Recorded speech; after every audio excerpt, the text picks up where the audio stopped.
ಮುದ್ದೆಗೂ ಅನ್ನಕ್ಕೂ ತುಂಬ ರುಚಿಯಾಗಿರುತ್ತದೆ. ನೀವು ಒಂದು ಸಾರಿ ಮಾಡಿಕೊಳ್ಳಿ. ಇವತ್ತು ಬೇಳೆ ಸಾರು ಮಾಡುತ್ತಿದ್ದೇನೆ.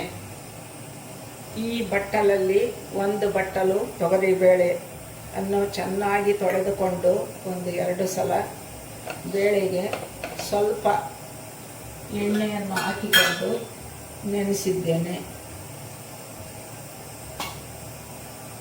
ನೀರನ್ನು ಹಾಕಿಕೊಳ್ಳಬೇಕು.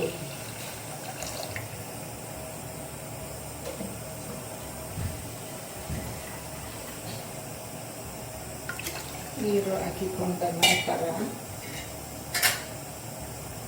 ನಾವು ತಯಾರು ಮಾಡಿಕೊಂಡ ಟೊಮೊಟೊ, ಈರುಳ್ಳಿ, ಹಸಿಮೆಣಸಿನಕಾಯಿ, ಬೆಳ್ಳುಳ್ಳಿ, ಕೊಬ್ಬರಿ ಇವೆಲ್ಲವನ್ನು ಇದಕ್ಕೆ ಸೇರಿಸಬೇಕು.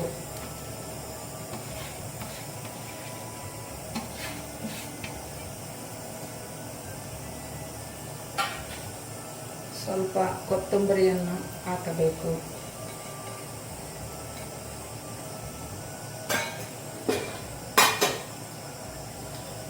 ಸ್ವಲ್ಪ ಸಂಬಾರದ ಧನಿಯಾ ಪುಡಿ, ಅರಿಶಿಣ ಪುಡಿ,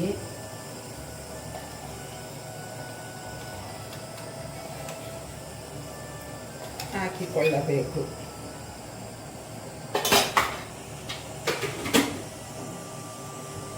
ರುಚಿಗೆ ತಕ್ಕಷ್ಟು ಉಪ್ಪನ್ನು ಹಾಕಿಕೊಳ್ಳಬೇಕು.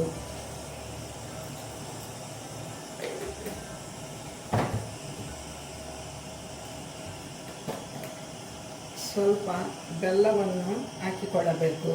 ಬೇಕಾದರೆ ಹಾಕಿಕೊಳ್ಳಬಹುದು, ಆಪ್ಷನಲ್. ಬೇಡವಾದರೆ ಬಿಡಬಹುದು. ಚೆನ್ನಾಗಿ ಬೇಯಿಸಿಕೊಳ್ಳಬೇಕು. 5-6 ವಿಷಲ್ ಬರಬೇಕು.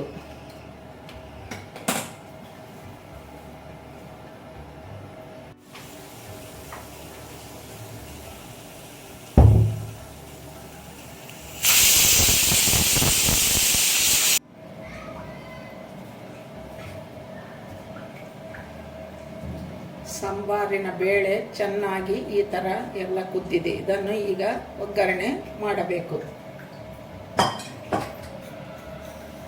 ಎಣ್ಣೆ ಕಾಯಲು ಇಡಬೇಕು. ಎಣ್ಣೆ ಹಾಕಿದ್ದೇನೆ. ಸಾಸಿವೆ, ಜೀರಿಗೆ ಚಟಪಟ ಅಂದ ತಕ್ಷಣ ಬೆಳ್ಳುಳ್ಳಿ, ಒಣಮೆಣಸಿನಕಾಯಿ, ಕರಿಬೇವು ಎಲ್ಲವುದನ್ನು ಹಾಕಿಕೊಳ್ಳಬೇಕು. ಸ್ವಲ್ಪ ಕೆಂಪಗೆ ಆದ ನಂತರ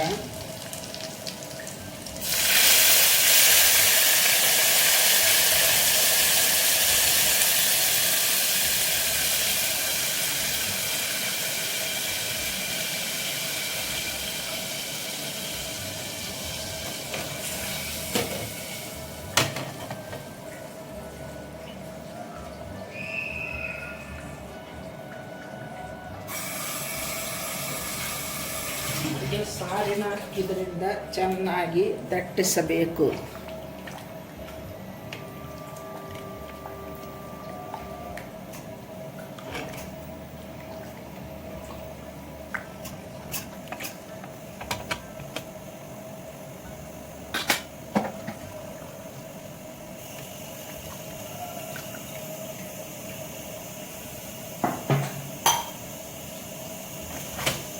ಈ ಥರ ಎಲ್ಲ ಚೆನ್ನಾಗಿ ಇದು ಸಾಂಬಾರನ್ನು ಚೆನ್ನಾಗಿ ದಟ್ಟಿಸಿಕೊಳ್ಳಬೇಕು.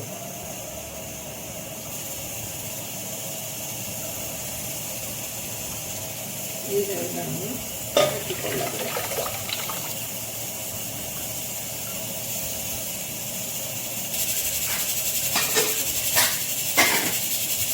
ಹಾಕಿಕೊಂಡು ಚೆನ್ನಾಗಿ ಕುದಿಯಲು ಬಿಡಬೇಕು.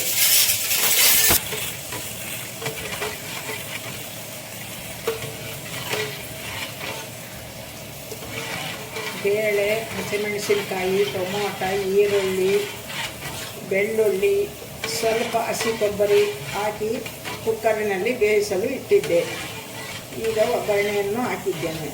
ತುಂಬ ರುಚಿಯಾದ ಸಾಂಬಾರು ಕುದಿಯಲು ಬಿಡಬೇಕು. ರುಚಿಯಾದ ಸಾಂಬಾರು ರೆಡಿಯಾಗುತ್ತದೆ. ಇದು ಮುದ್ದೆಗೂ ಅನ್ನಕ್ಕೂ ಎಲ್ಲದಕ್ಕೂ ಊಟ ಮಾಡಬಹುದು.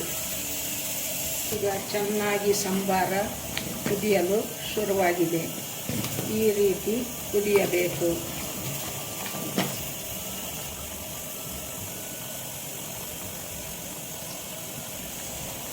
ಉಪ್ಪು ಅದನ್ನೆಲ್ಲ ನೀವು ರುಚಿಗೆ ತಕ್ಕಷ್ಟು ನೋಡಿ ಹಾಕಿಕೊಳ್ಳಬೇಕು.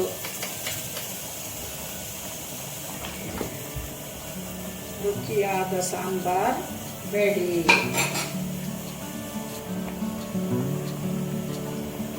ಇಷ್ಟು ಕುದಿ ಬಂದ ನಂತರ ಸ್ಟವ್ ಅನ್ನು ಆಫ್ ಮಾಡಿಕೊಳ್ಳಿ.